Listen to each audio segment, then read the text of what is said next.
Hi, I'm glad you stopped by. I'm going to read this story called Franklin's Class Trip. Franklin could count by twos and tie his shoes. He had gone with his class to the bakery, the fire station, and the pet store. Today, Franklin's class was going to the museum. Franklin was so excited that he could hardly eat his breakfast. The museum had lots of steps and huge doors. Wow, it's big, said Franklin. It has to be, said Beaver. There are real dinosaurs inside.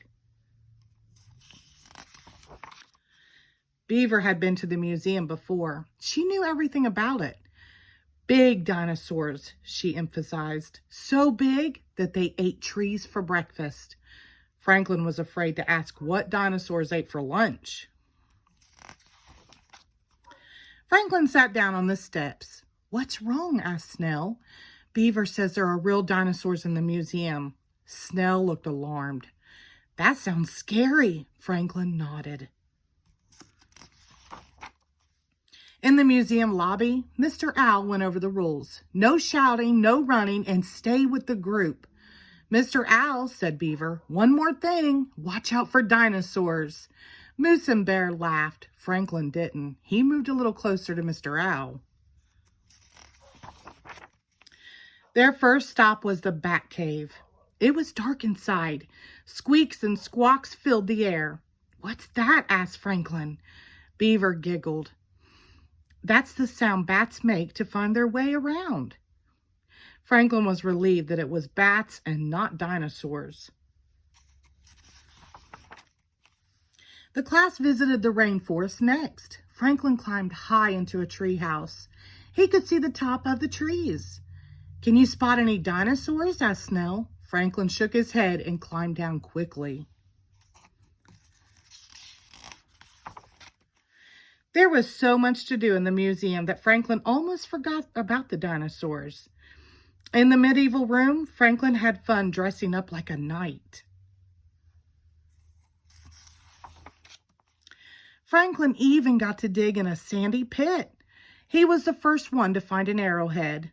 It was just like being a real archaeologist. The best part is still to come, said Beaver, as they sat down in the cafeteria. Yes, agreed Bear, lunch. Mr. Owl smiled. I think Beaver means the dinosaur exhibit. Franklin gulped. I'm too tired to see more. I'll just stay here for a while, he muttered. Me too, said Snell.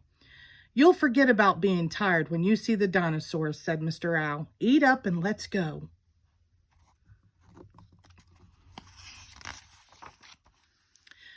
Reluctantly, Franklin and Snell followed giant footprints down a long, leafy corridor. There was a loud roar. The floor shook. So did Franklin. Ah! Screamed Franklin when he turned the corner. He was looking right into the bony mouth of a Tyrannosaurus.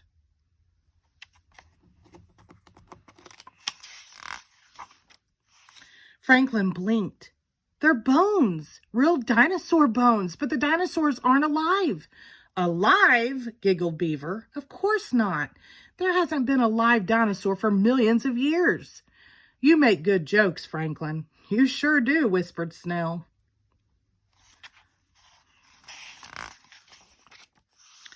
As they were leaving, Franklin and his friends walked past the Egyptian exhibit. Next time, said Beaver, you should visit the tomb. There's a mummy inside. Is it real? Asked Franklin. Yes, and scary, said Beaver. But Franklin wasn't scared. He had a mummy at home. And he could hardly wait to tell her all about his adventures at the museum. The end. Thank you.